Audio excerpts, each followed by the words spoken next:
और भारतीय दंड संहिता की धारा 420/120B के अंतर्गत एक FIR संख्या 4/22 दर्ज करवाएगी। उन्होंने अपनी शिकायत में बताया कि श्री संजीव कुमार ने उन्हें आश्वस्त किया है कि वह 2.5 लाख में आगामी JOA का प्रश्न पत्र उपलब्ध करवाएगा। शिकायतकर्ता ने यह भी बताया कि दलाल संजय संजीव ने उसे विश्वास में लेते हुए बताया है कि उसने समयावी 185 में से 170 अंक प्राप्त कर 185 से 170 अंक प्राप्त कर JOIT 2021 की परीक्षा उत्तीर्ण की है। यह सूचना मिलने पर पुलिस दल ने हिमाचल प्रदेश अधीनस्थ कर्मचारी चयन आयोग हमीरपुर की वरिष्ठ सहायिका श्रीमती उमा आजाद के घर पर छापामारी की,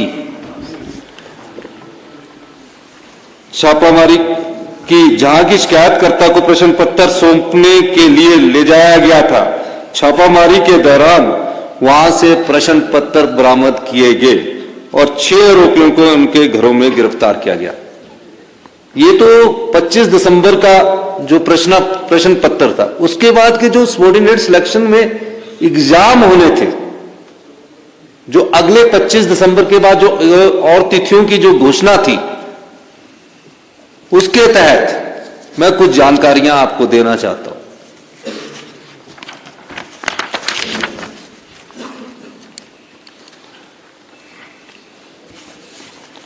क्योंकि पैसे का आपको पता लग गया है। प्रश्न पत्रों के 3 सेट जूनियर ऑडिटर, इसकी अभी तिथि एग्जाम की घोषित नहीं हुई थी।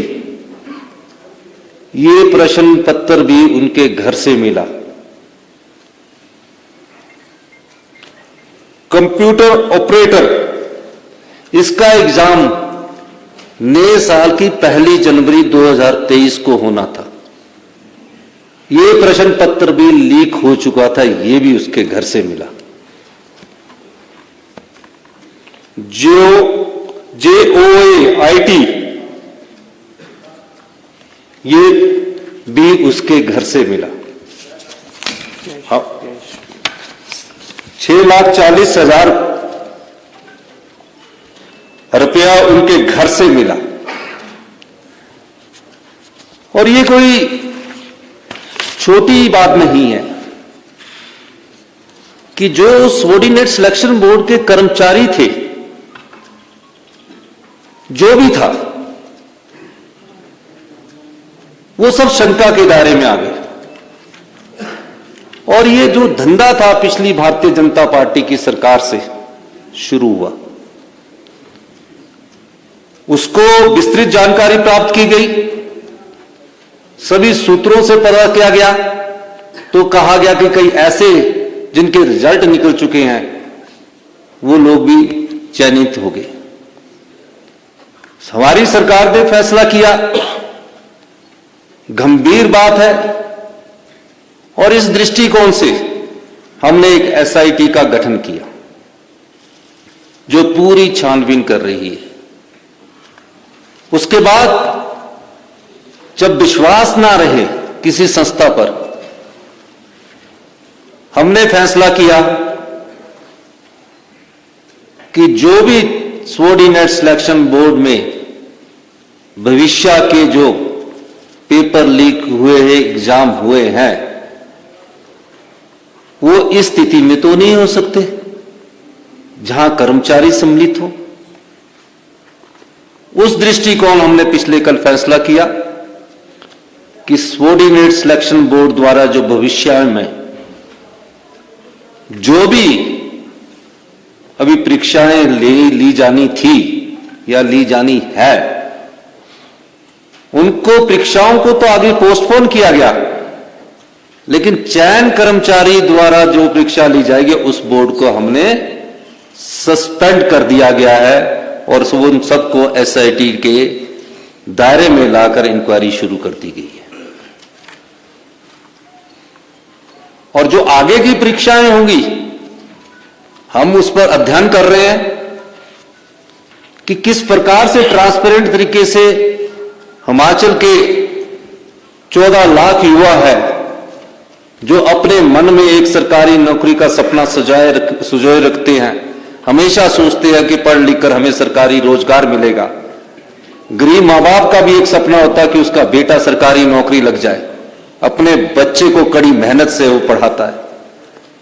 हमारी सरकार का दृष्टिकोण बिल्कुल साफ है, आने वाले समय में पारदर्शी तरीके से नियुक्तियां हो, कोई भाई भतीजावार ना हो, मेरिट को इग्नोर नहीं किया जाए, कोई रिश्तेदारी ना देखी जाए। बड़े दुख के साथ कहना पड़ता है कि पिछली 5 साल की भारतीय जनता पार्टी की सरकार ने अपनी आंखें मूंद रखी थी। अयोग्य उम्मीदवार चुने जा रहे थे, पेपर खरीदे जा रहे थे, पर भारतीय जनता पार्टी की पिछली सरकार के कान पर जूं नहीं रेंग रही थी। उदाहरण एक सामने आया, पुलिस भर्ती पेपर हुआ, मामला पता लगा कि पुलिस भर्ती पेपर लीक हो चुका है।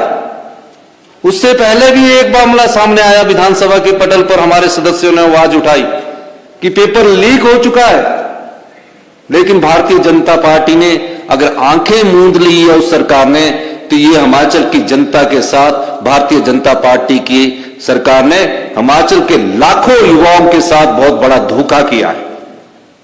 इस धोखे का जवाब भारतीय जनता पार्टी को देना पड़ेगा।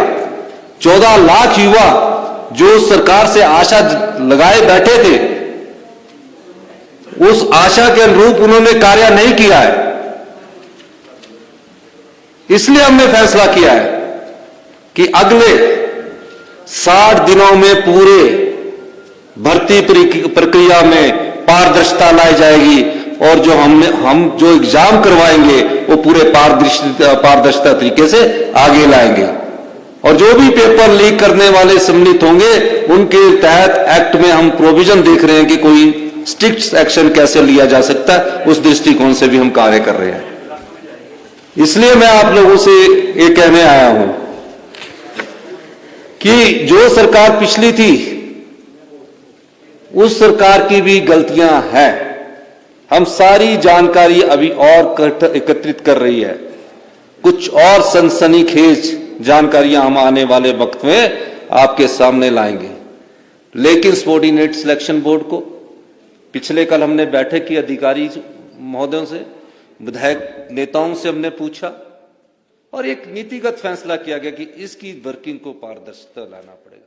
होता क्या है, इन संस्थानों में जो व्यक्ति पीएन लग जाता है वो यहीं प्रमोशन लेगा, यहीं से रिटायर होगा, यहीं से प्रमोशन लेगा, यहीं से रिटायर होगा।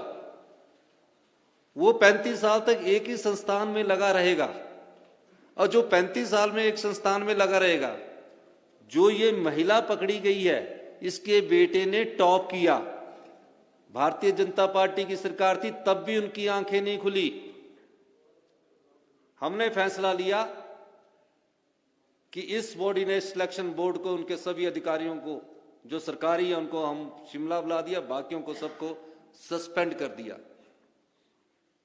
और हम आगे ये फैसला कर रहे हैं कि अगली जो चयन प्रक्रिया है उसमें पारदर्शिता लाई जाएगी और 60 दिन के अंदर जो इंटरव्यू कैंसिल हुए हैं उनको द्वारा से किस एजेंसी के द्वारा शुरू किया जाएगा उसका फैसला आने वाले वक्त में आपको बता दिया जाएगा। जिन भी युवा साथियों ने हिमाचल प्रदेश में रिटन एग्जामिनेशन पास कर चुके हैं, मेहनत करके रिटन एग्जामिनेशन पास कर चुके हैं, हम वो भी देखेंगे कि कहीं वहां भी कोई पेपर लीक की वारदात तो नहीं हुई है।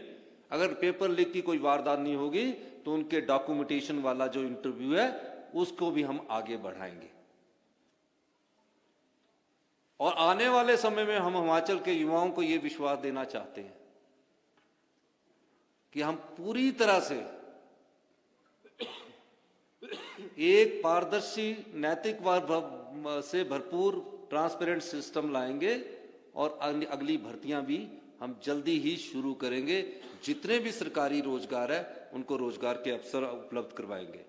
आप लोगों ने मेरी बात सुनी, कोई सवाल पूछना चाहता है? आपका बहुत बहुत धन्यवाद। अभी जहां की शिकायत आई है उस पर कार्रवाई की गई है।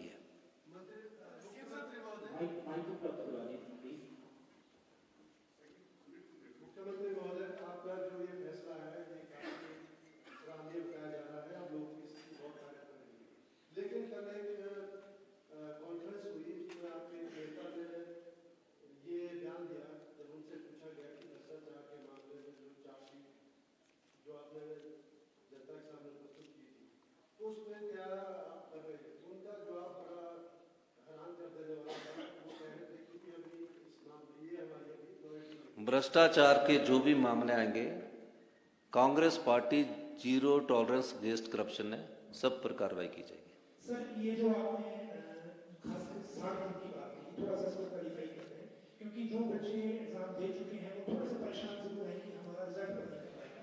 60 डेज के अंदर आप इसको रिजल्ट आएगा उनका, या फिर 60 डेज लेंगे पूरी जांच की? जो बच्चे एग्जाम दे चुके हैं उनका परीक्षा परिणाम तो डॉक्यूमेंटेशंस पर है।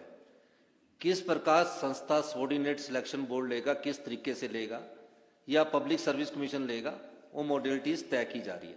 मेरा यह मानना है कि 25-30 दिन में हम सारी मॉडलिटीज तय कर